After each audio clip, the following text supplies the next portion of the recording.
This is 1407 Grey Malkin Lane. I am the living memory of the X-Men.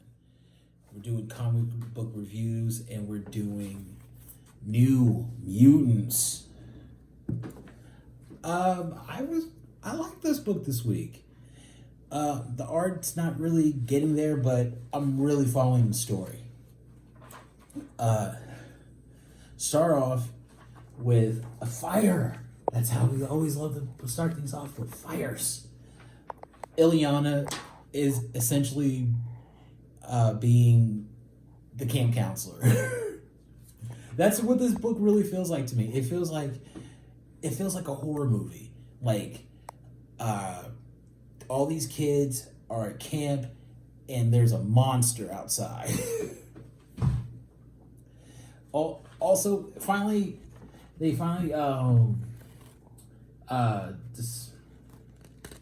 they finally distinguished something for me. That little green guy, Fauna, is a boy. Good to know. Good to know. Going back into it's really cool. There's this character they brought in this year, Cosmar. Her powers developed and it just mutated her body. She's essentially, Ukrainian girl Freddy Krueger. Also, I want to show you something. The guy in the white with the little fez, he's one of the scariest people in the Marvel Universe to me. The Shadow King. And the thing about the Shadow King is, normally he's this scary, he's terrifying. He's legit, he's a dream monster. And him, purple with the fez, it reminds me of Barney. And him helping kids. I feel like in the middle of a horror movie when you're saying, don't go with that man. Get out of there. Why are you talking to this man? Never talk to a fat man in a fez with really small glasses. Never. Don't talk to a Morocco Mole looking dude. Morocco Mole is a cartoon character. Yeah, it doesn't matter. Moving on, we actually go into X Factor, where we see Daken, and Aurora, Northstar's younger twin sister, and they're trying to get to know each other until Daken's kid sister, Scout, that's his younger sister. And there's one part where they actually tell you everything that's going on in X Factor. They're talking about how Prodigy decided he wanted to set up a body farm to study the decomposition on the island. And it's really interesting. They're basically making X Factor SVU plus CSI. Yeah, it's not great. Also, going back onto it, if you look a little closer, Scout is being a total C block right now. Yeah. She's just like, her older brother is trying to mac, and all she's thinking about is herself. And she's a brat. Okay. I know it may seem like I'm picking on an 8-year-old, but I'm not. Okay. She's a clone. Nothing wrong with that. But she brought up the fact that Madeline Pryor should be alive. She should be on Krakoa. When somebody really needs to sit her down and explain to her that Madeline Pryor is crazy. She would try to burn everything down within a week. And you really don't need those problems. But everybody's just letting her just go off, do what she does, but nobody's talking to her. Later on, Warpath, my man, he is getting all the kids together and establishing their teams. And he,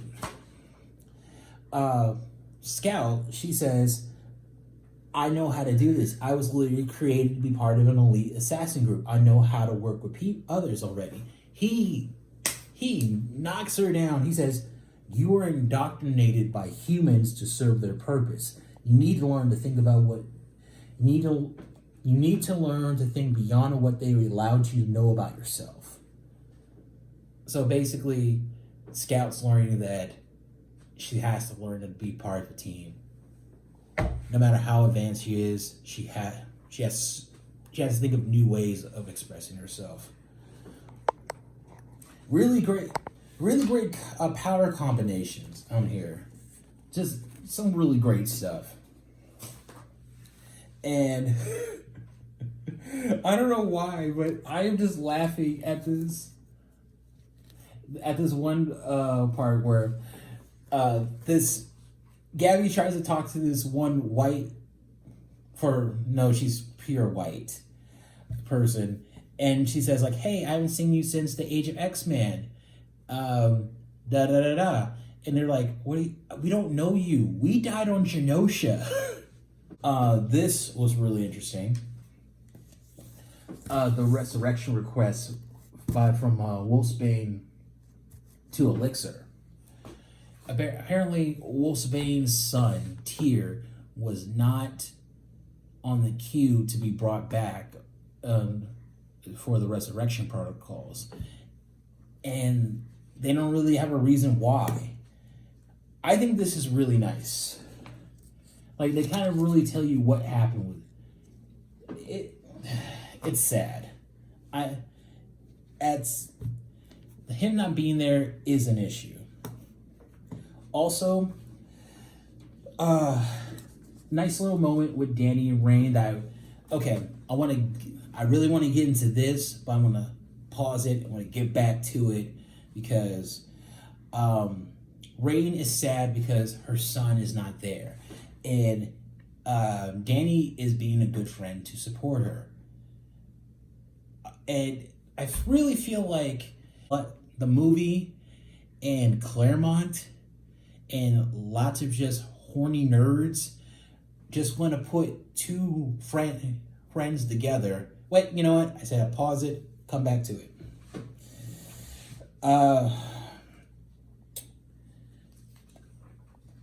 Okay.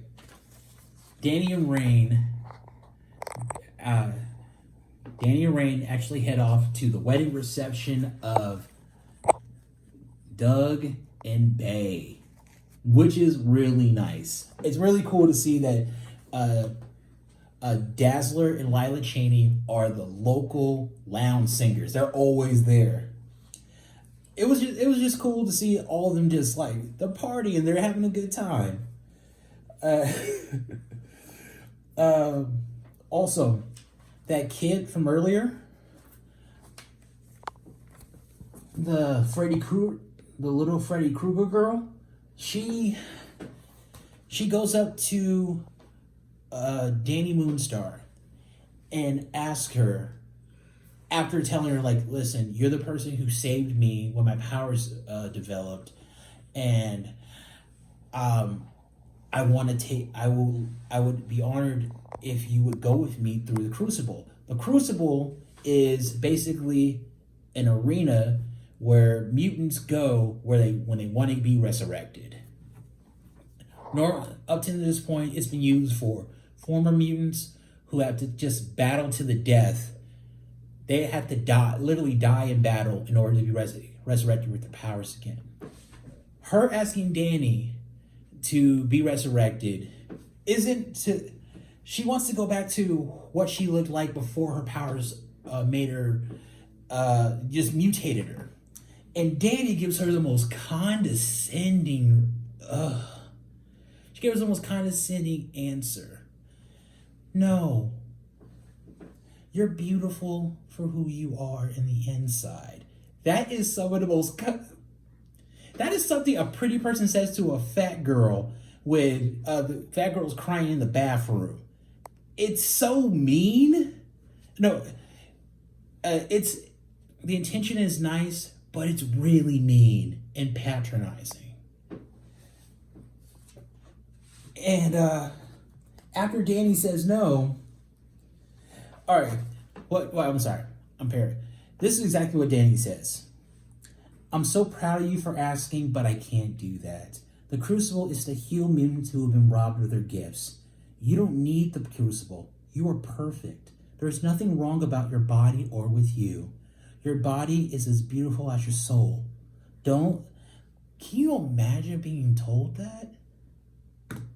I was so angry. Like, Danny Moonstar is one of my favorite X-Men characters. And they just made her just give her she should know better. Also, Doug Ramsey. When did he become the wife? He's a man, right? Like, I don't get that. What's going on? Okay, going back to Danny and Rain. Danny Moonstar and Rain Sinclair have known each other since they were teenagers. They're friends. Just because I think this is something that Chris Claremont really does. He doesn't know how to write female relationships without secretly implying that they're into each other. And it's either one of two things. Either Chris Claremont doesn't know how to write women, or female relationships are super gay because there are no boundaries. All right, I just had to get that off my chest. All in all, this book is a 4.5 out of 5. I really enjoyed it. I know I said the art's a little messy, but like, I really like it. It gives it its own voice. This is 1407, signing out.